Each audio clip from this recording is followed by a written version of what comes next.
এখানে দেখতে পাচ্ছি যে আমাদের দুই পাশে দুজন স্প্রেয়ার মেশিন স্প্রে করতেছেন। দেখেন একটু তুলে স্প্রেয়ার মেশিনটা, যে এই দুই ভাই আমার স্প্রে করতেছে।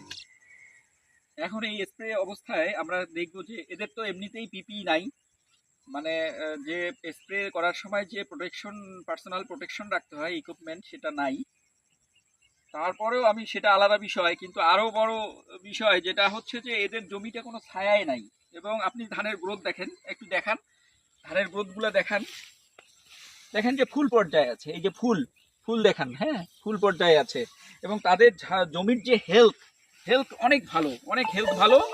আমরা এখানে কোনো ধরনের আমরা কিন্তু এখানে কোনো ধরনের কারেন্ট পোকা দেখতে পাচ্ছি না, কারণ এটার হেলথ ভালো। আমাদের কারেন্ট পোকা কোন জমিতে আক্রমণ করে? যে জমিটার যে ধানগুলা আপনার রোগ প্রতিরোধ ক্ষমতা কম, দেখা যাবে অনেক বেশি ইউরিয়া ব্যবহার করা হয়েছে, তাহলে এই গাছটা অনেক লিকলিকে বড় কালো ঝোপালো হয়েছে।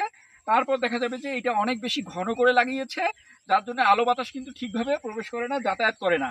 তারপর দেখা যাবে যে এটা বাঁশবাগানের নিচে বা কোনো গাছের নিচে ছায়াযুক্ত স্থানে, স্যাঁতস্যাঁতে স্থানে, এইরকম জায়গায় কিন্তু আপনার এই কারেন্ট পোকা বা এই বিপিএইচটা আক্রমণ করে। তো দেখেন কৃষক এমন একটা ভয়ে চলে গেছে, আবার এটা এমন একটা তাদের একটা ট্রমা তৈরি করে ফেলছে যে কারেন্ট পোকার ওষুধটা একদম দিতেই হবে সবসময়, মানে ফুল অবস্থায়।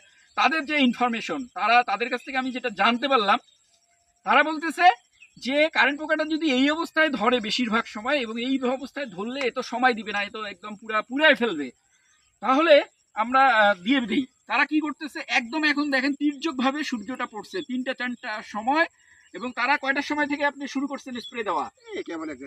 কেবল এই যে, হ্যাঁ এই যে দেখেন 3টা বাজে, এই যে একদম তির্যক ভাবে রোদ পড়ছে, অনেক বেশি রোদ। সেই মুহূর্তে তারা কি করতেছে, ফুটন্ত ফুলে, এই যে ধানে ফুল এসছে সেই অবস্থায়, ধানের ফুলটা আমরা যে পর্যায়ে দেখতেছি হয়তো 3 দিন চলে গেছে। আমি বলে রাখি, ফুল ফোটার ডিউরেশন কিন্তু 4 থেকে 5 দিন, অর্থাৎ 4 থেকে 5 দিনের মধ্যেই ফুলের পলিনেশন হয়ে যাবে, ফুলের পরাগায়ন হয়ে যাবে, তারপর ফুল ঝরে যাবে। তারপর আমরা যদি স্প্রে করি সেটা ভালো কথা।